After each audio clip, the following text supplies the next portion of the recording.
Hey, this is Tim Pierce. I'm going to show you some of my favorite ways to use a chorus pedal. I'm using this Providence Anadime Chorus. Click the link below if you want to check out episode 98 in the Masterclass. It's a 5-video series, an expanded version of this where I talk about chorus and delay, and I also teach the riffs and the solo. It has a Bucket Brigade chip in it, and I'm going to activate my old green Big Muff and just put white noise into it and show you how strong this thing is. It's important for me in a modern musical setting for the chorus to have some distortion on it, or gain, let's call it gain, and not be totally clean. So what I do is I activate my custom audio electronics boost. It's basically a microamp, MXR microamp updated, and I'll show you the difference.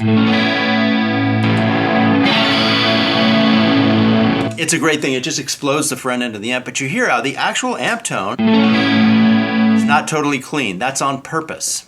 So the next feature of this sound is a Slab Echo. I'm getting it from Echo Boy and Pro Tools, but you could get it from a pedal, any delay pedal.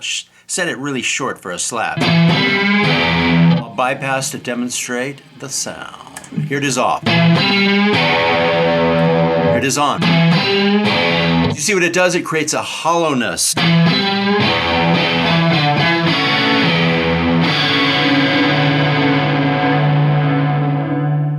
So for the next part, I've actually increased the intensity over here on the chorus. I'm using the boost pedal still. It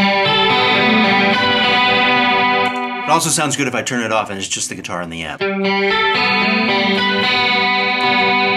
I'm advancing up the scale, leaving open strings as I go.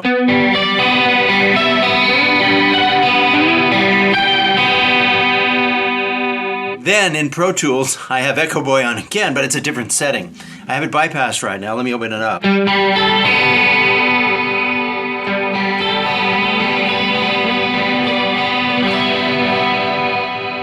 have an eighth note on this side, a quarter on this side. I have the delays darkened so that the original signal is still kind of on top. But the other thing is, since it's a stereo delay and each of the delays is hard on each side, the center signal stays strong. And I think it would actually be better right now with a little less delay, so I'm going to crank it down.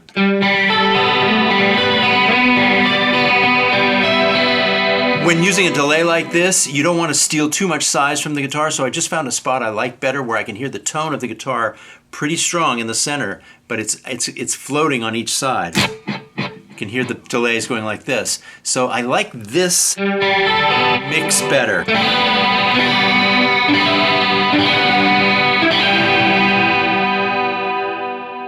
So now I move on to the solo and I leave the same stereo delay up. Nice left to right thing in stereo with the strong center guitar signal. Turned up the amp to get more distortion. Not totally distorted, but just cranked up. And then the idea is to come over here and play with some different settings.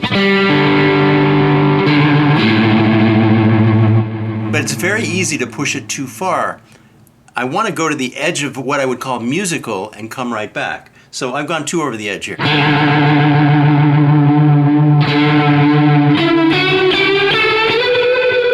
Just by turning down the speed and the depth, it's still pretty extreme, but it becomes musical. Now,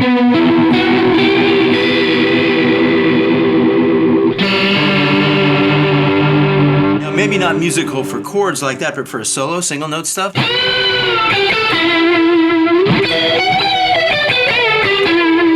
The single note stuff takes better to the heavy, super heavy chorus. And that's, I think, too fast for most things.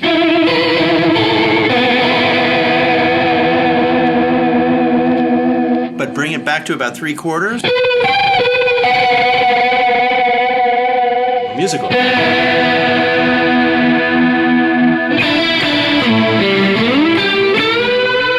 Now a slow speed is also great too. Let me turn up the depth. Mix.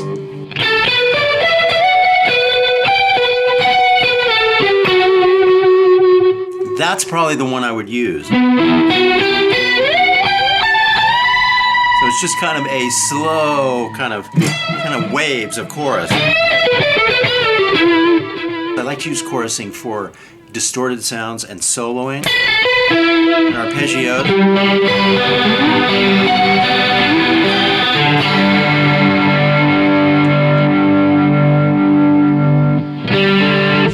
lot of really musical areas down here. Now, the one thing you could do with this fast speed is bring it up to a Leslie kind of thing.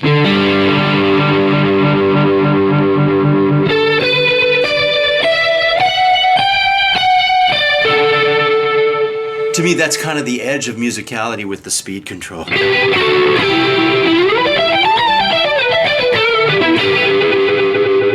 And once again, this distorted sound and the really heavy chorus is great for single note stuff, but maybe too extreme for chording.